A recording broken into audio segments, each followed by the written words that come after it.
we said, a lot of big injuries. So on to Mike Evans, who tweaked his hamstring. It almost seems like, as great as he's been, a phenomenal NFL career, almost seems like the story of his life. Once or twice a year, there's a tweaked hamstring. But he was a DNP today, Tom, after a bye week, which doesn't sound too promising. What do you think about Mike Evans? Well, if we remember, they initially said it was a mild hamstring strain and that that was before he did an MRI. Then they never reported anything about the MRI, which to me tells me that it just confirmed that it was mild. I think we would have heard some noise if it was anything other than that. Still, I'm a little surprised he's not practicing today, especially after the bye week. Although let's remember, this guy doesn't need to practice. He's a savvy veteran. He's been doing this a long time. He doesn't need to practice.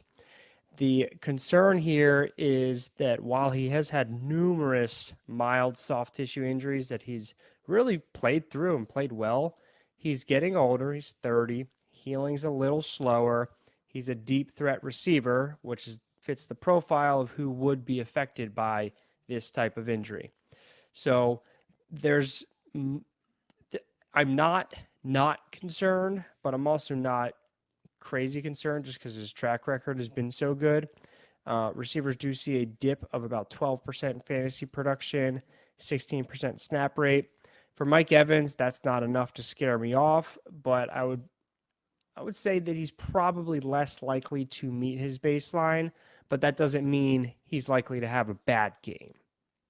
I still think you play him if he's in there. They play the Lions, who, by the way, at this point have just become an elite run defense. They look excellent, decent against the pass, but that is the way to beat them. 17th against the pass, 3rd against the run. So if Mike Evans is able to go, you put him in there.